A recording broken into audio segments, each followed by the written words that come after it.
Hi there guys and girls, good midnight to every one of you. Let's do this create. Thank you Lord for all the blessings that you gave, for all the trials and challenges that I surpassed. Shout out to my family because headed by my mother, February, Sila, Baby Chichan, and Kial. And speaking of my mother, happy birthday! Getting near 200 years old, and since that you're gonna get 100,000 pesos in City Hall. Get it. Just kidding. And some other establishments here in Quezon City. And you know what guys and girls, thank you to all my first viewers who never get tired of my masterpieces. Thank you so much to every one of you. To all my silent subscribers out there, hi. And to all my 10 lovely conscious, hello. And to my new subscribers, hey. Guys, let's continue our discussions about last night. Gosh, this could be the part 5 of our topic. And good thing that they didn't tear this large poster here.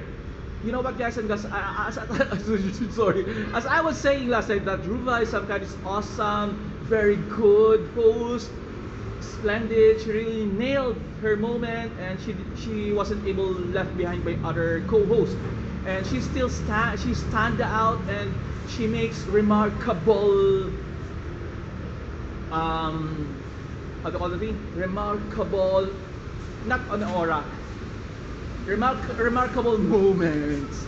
And you know what guys and girls, I really love her all over, the way she is, the way she speaks, and as being a celebrity and as a beauty queen. But what I don't like to Rufa, what I don't like on Rufa, that when patrons keep on shouting her name and telling, I love you Rufa, she didn't back off. She didn't make a reply or respond to them that I love you too guys. What I'm trying to say is, when they shout your name, when audience shout your name, just make it just not too loud. You can respond, I love you too guys.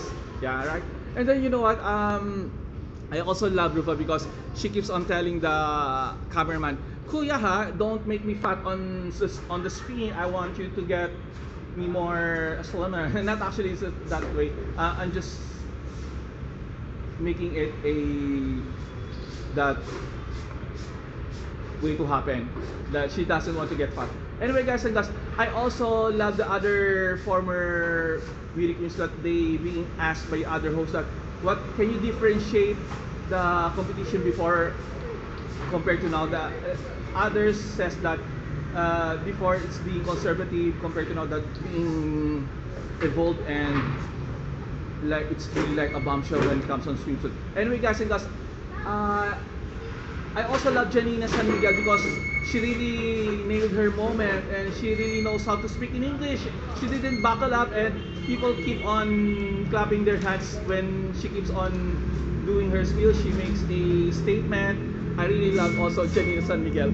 As we all know, Janina San Miguel is also a funny candidate before, way back years ago.